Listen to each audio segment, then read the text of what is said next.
አሁን ይሄ ዳቦ ሩዝ ምናምን ገለባ ምግብ ነው። ዋጋውም እኮ የሚረክሰው ከስጋ ምግብነቱ እኮ ምግብ አይደለም። ሲስተማችን ከለመደው ውጭ አሁን አዲስ ነገር ድንገት ስታመጣበት ሾክ ያደርገዋል፣ ይጣላሃል፣ ይዋጋሃል። ስጋ ከበላው 23 24 ዓመት ሆኖኛል። ሱካር አላረግም ሁለት ውስጥ እኔ ሱካር ሻይ ውስጥ በቃ ሱካር ማድረግ ወንጀል ነው የሚመስለኝ። አንድ ምግብ ነጭ ከሆነ ግን አሃ ብሎ በቃ ሰው ቆሞ ያስብ። በፊት ምግብ ካልበላው ራሴን ያመኛል። ሁለት አይነት አጽዋጽዋም አለ። በደንብ መተንተን አለበት። ለምን ትንሽ ነገር አይደለም። ቀን አንድ ጊዜ መመገብ እንግዲህ ለጤና ጥሩ እንደሆነ ነግረናል። ግን ልምምዱስ እንዴት ነው? አንተስ በምን ያህል ጊዜ ነው ልምምዱን ያመጣኸው? ጥሩ ጥያቄ ነው። ያለፈው ጊዜ እንደውም ስናገር መጠንቀቅ ነበረብኝ። ሰው እንዲህ ተርጉሞት እኔም ተግባራዊ ላርገው የሚለውን ነገር ባስብ በደንብ መተንተን አለበት። ለምን ትንሽ ነገር አይደለም። ሲስተማችን ከለመደው ውጭ አሁን አዲስ ነገር ድንገት ስታመጣበት ሾክ ያደርገዋል፣ ይጣላሃል፣ ይዋጋሃል፣ ይጋፋሃል የለመደውን ነገር ለማግኘት። ስለዚህ ዝም ብሎ የጉልበት ነገር በጉልበትም ልታሸንፈው ትችላለህ፣ ግን አያስፈልግም። ሶኔ አሁን መጀመሪያ ሲጀምር ይሄ መጾም ይሻላል፣ ለጤናዬ ጥሩ ነው፣ ለሁሉም ነገር ያልኩት ነገር ጥሩ ነው ብዬ ስወስን አጠናሁት። አካሄድ አለው። ተነስተህ ባንዴ 100 ኪሎ አታነሳም፣ ወር ባንዴ ማራቶን አትሮጥም፣ ትሬን ታደርጋለህ። መጀመሪያ ያልኩት ቁርስ አቆምኩኝ። 3 ከምሳ ሰዓት እስከ 6 ሰዓት ቆያለሁ። እኔ ደግሞ የሚገርም ነገር በፊት ምግብ ካልበላው ራሴን ያመኛል። ገብቶሃል? ምሳ ሰዓት ካልበላው 9 አንድ ነገር ካላደረኩ 9 ሰዓት የሆነ በቃ ጥሩ ስሜት አይሰማኝም። ስለዚህ ቁርስ አቆምኩኝ። 3 ወር ቆየው እዛ ላይ እስከ 6 ሰዓት አልበላም። ከዛ ደግሞ ማታ ሳላመሽ 12 ሰዓት 1 ሰዓት ላይ በላለው። በጣም ብዙም አልበላም፣ በጣም ትንሽም አልበላም። እዛ ላይ ቆየው፣ ለመድኩት። ትንሽ ቆይቶ ጧት እንዴ በቃ ምንም ኦኬ። ሌላው ሁለት አይነት አጽዋጽዋም አለ። ውሃ ወር ፈሳሽ እየጠጣህና ሳትጠጣ መጣበታለሁ። ግን መጀመሪያ ጧት ስነሳ እኔ ውሃ ጠጣለሁ። ካልሆነ ደግሞ ግማሽ ሊትር የሚይዝ ብርጭቆ አለኝ ግሪን ቲ። በቃ ተነስቼ እሱን አደርጋለሁ። እንደውም እሺ ቆይ አብሮ ብዙ ጊዜ 11 እና 12 ሰዓት መሀል ነው የምነሳው። ሌሊት ማለት ነው? ጧት ሌሊትማ ተኝቻለሁ። ጧት ያው ሌሊት ነው የሚባለው አይደል? ጧት 11 ሰዓት ነው የሚባለው። ያ ሰዓት ደስ ይለኛል። እነሳና ፖርች አለ፣ መስኮቱን ከፍታለሁ። ራሱ አየሩ ንጹህ ነው፣ ጸጥ ያለ ነው። አገር ሁሉ ተኝቷል። የሆነ ደስ የሚል መንፈስ አለው ያ ሰዓት። አይምሮህ አርፎ ገና መነሳቱ ነው። ግርግር የለውም፣ ንጹህ ነው። ጥርት ያለ ነገር ነው የምታስበው። ሀሳብህ ስብስብ ይላል የምትፈልገው ነገር ላይ። ብዙ ጊዜ የምጽፈው ጧት እነሳለሁ።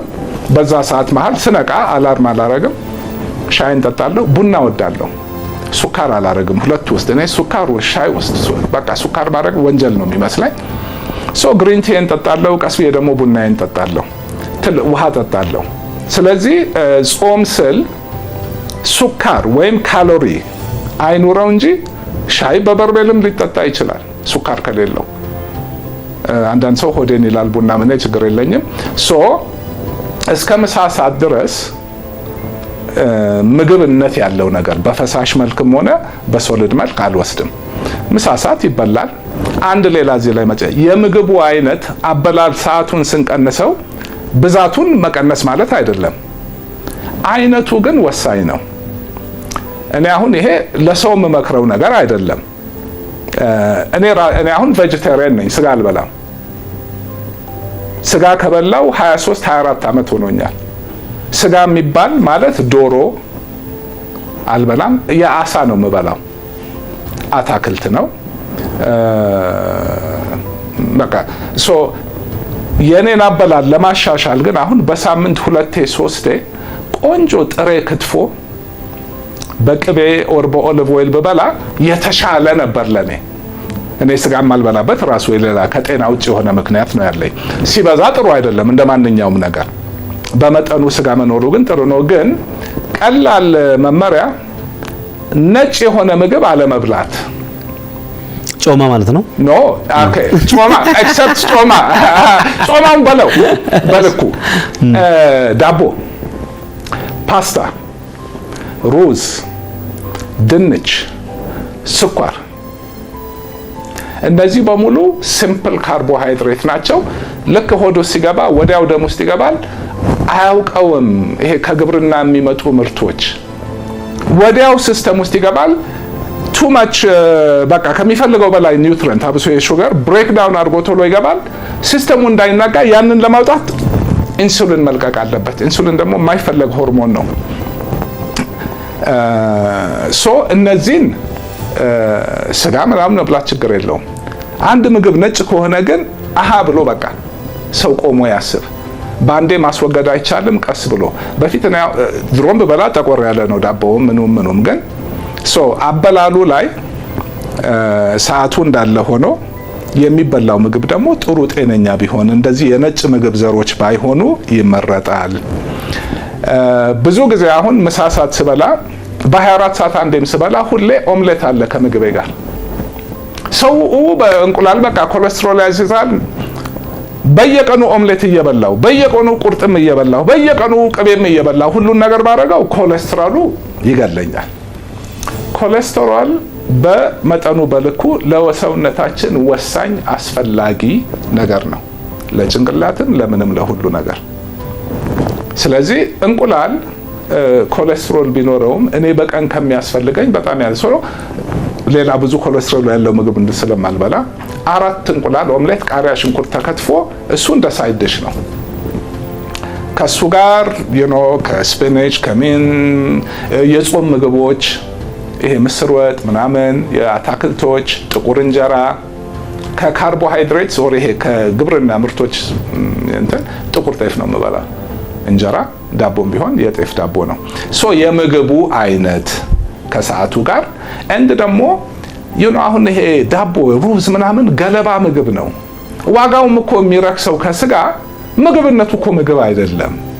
ሆድ አይዝም፣ ኒውትሪሽን የለውም፣ ለማምረት ርካሽ ነው፣ ብዙ ይሆናል።